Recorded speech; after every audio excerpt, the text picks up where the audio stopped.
Isang mapagpalang araw sa inyong lahat mga idol. Bumili pala tayo ng tinapay dyan para pasalubong sa ating mga anak at asawa ko po.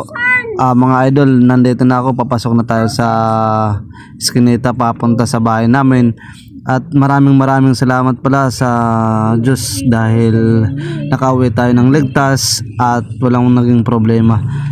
Kaya mga idol, samahan niya ako sa aking pagbiyahe simula sa trabaho hanggang dito sa aming bahay.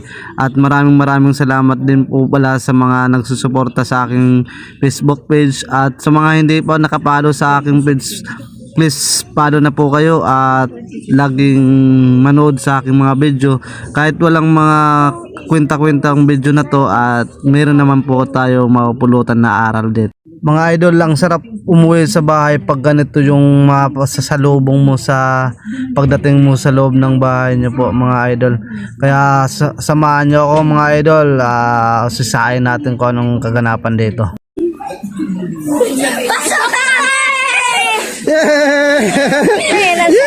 Pasok ako ba? Pasok ako ba? Ito. Patingin. Pasok ako! Pasok ako! Pasok ako! Pasok ako! Good. Ayun guys, magandang araw sa inyong lahat. Nauwi na tayo sa bahay. Tapos na tayo magtrabaho. Kaya mag-vlog na tayo, mag-vlog pa uwi. Thank you guys.